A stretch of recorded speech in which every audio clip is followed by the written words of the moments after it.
हमने 5 साल पहले शुरुआत करी थी, तो हमें नहीं मालूम था कि चीज़ें इस लेवल तक पहुंच जाएंगी कि इतने सारे बच्चे बढ़ जाएंगे और हम यहाँ तक पहुंच पाएंगे। शुरुआत तो शीतल से हुई थी, लेकिन तो इतने सारे बच्चे हो चुके हैं अभी। ये सारे रेस्क्यूड थे और इनको जब बच्चे होते थे ये सारे मतलब कोई ये जितने भी थे लगभग ये छोटे छोटे थे। एक ये डॉज था तो ये मतलब हाँ इसकी उम्र ज़्यादा थी, लेकिन इसको भी बचाया था। लेकिन ज़्यादातर जो बच्चे थे वो बचपन से मिले थे। अब देखते देखते पहले हमने घर में रखा था, फिर यहाँ पर एक दूसरा घर बनाया इन बच्चों के लिए। तो उस टाइम पे हमने एक रेस्क्यू का मतलब जैसे अपील डाली थी हमने कि क्या कहते हैं फंड रेजर के लिए अपील डाली थी, क्योंकि देखो कहीं ना हम लोग एग्जॉस्ट हो चुके थे।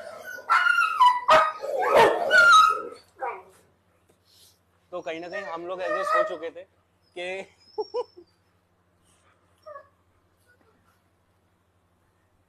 तो कहीं ना कहीं हम लोग एग्जॉस्ट हो चुके थे कि ये समझ लो कि मतलब कुछ था नहीं। तो हमने फंड रेजर का अपील डाला था जिसके अंदर हमारा 70 to 80 के रेज हो पाया था, और जबकि बनाने में जो खर्चा आया था 4 से 5 लाख का आया था।